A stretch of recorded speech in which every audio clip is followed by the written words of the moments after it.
We're going to bring in Dr. Bernice King. She is the CEO of the King Center, and yes, the daughter of Martin Luther King Jr., and Tiffany Dena Loftin, director of the Youth and College Division of the NAACP. And I just lost my earpiece, but I hope that you all can hear me. Dr. King, please let us know the legacy, what this means to you to see this young generation out standing up for themselves.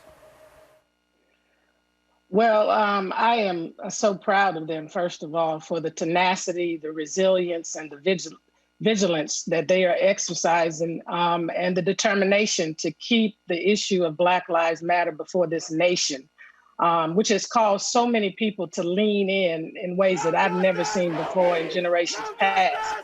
I just think my father and my mother would be extremely proud. My mother said something so essential. She said, struggle is a never-ending process.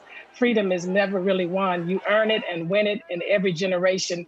And these diverse group of young people are earning and winning this freedom. We may not see the total manifestation yet, but it is on its way because of their determination and vigilance.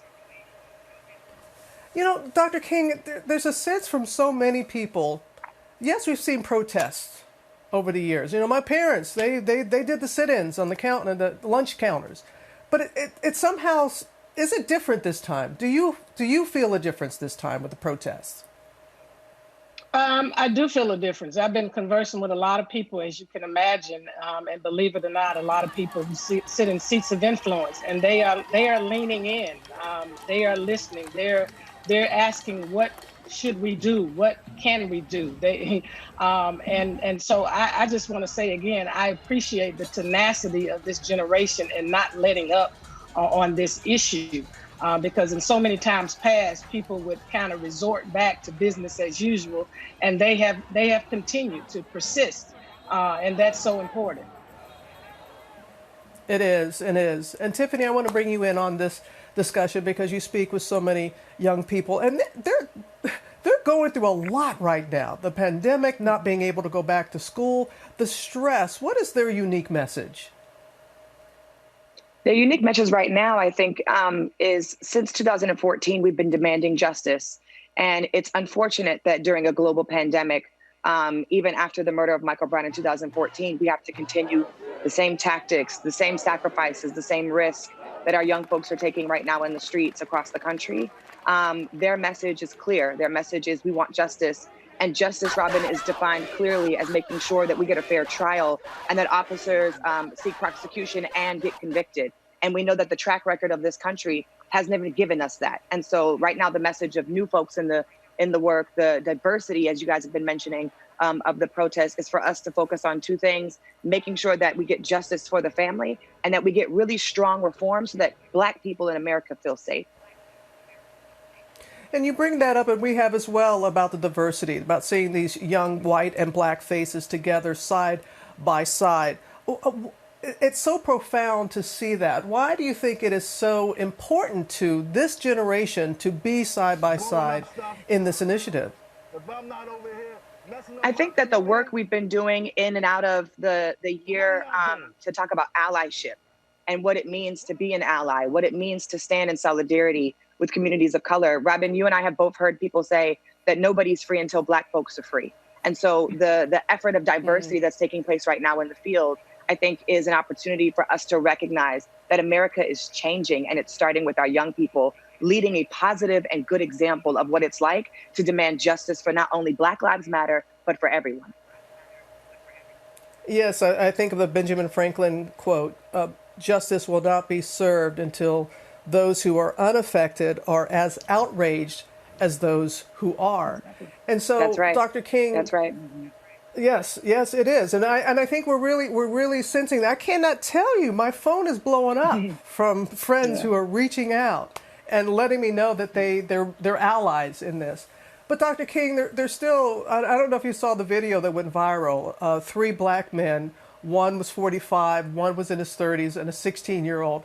And all Black, and they had a difference in how they were approaching this. How do you how can we maintain hope during this time? How do you do it?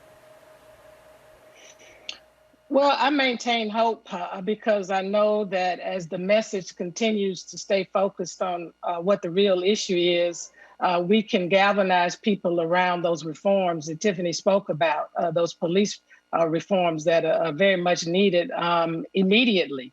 There's legislation that Hakeem Jeffries introduced in honor of Eric Garner last year dealing with excessive force. It is time immediately for this nation to focus its attention on deconstructing and reconstructing policing in this country by addressing many of these reforms and the things that Tiffany just spoke to as well.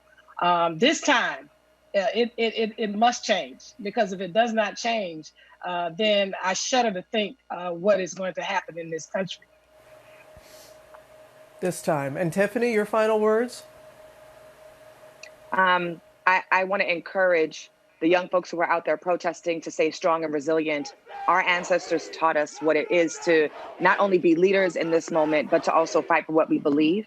And I know that with the strength and the leadership of the young folks that are there now, it's not a one size fits all or one solution to the problem. There's multiple solutions to the problem, and our young folks are going to make sure America gets it right this time. All right, Tiffany and Dr. Bernice King, thank you both so very, very much. And I hope that you'll be with us tonight, because tonight we're going to have, thank you both. Tonight we're going to have an ABC News primetime special. I'm going to join World News Tonight anchor David Muir and Nightline anchor Byron Pitts. The three of us are teaming up to take a closer look at the protests across the country, really get into it, and how many Americans are hurting right now, the pain that we are feeling. It's called America in Pain, 9/8 Central, right here on ABC.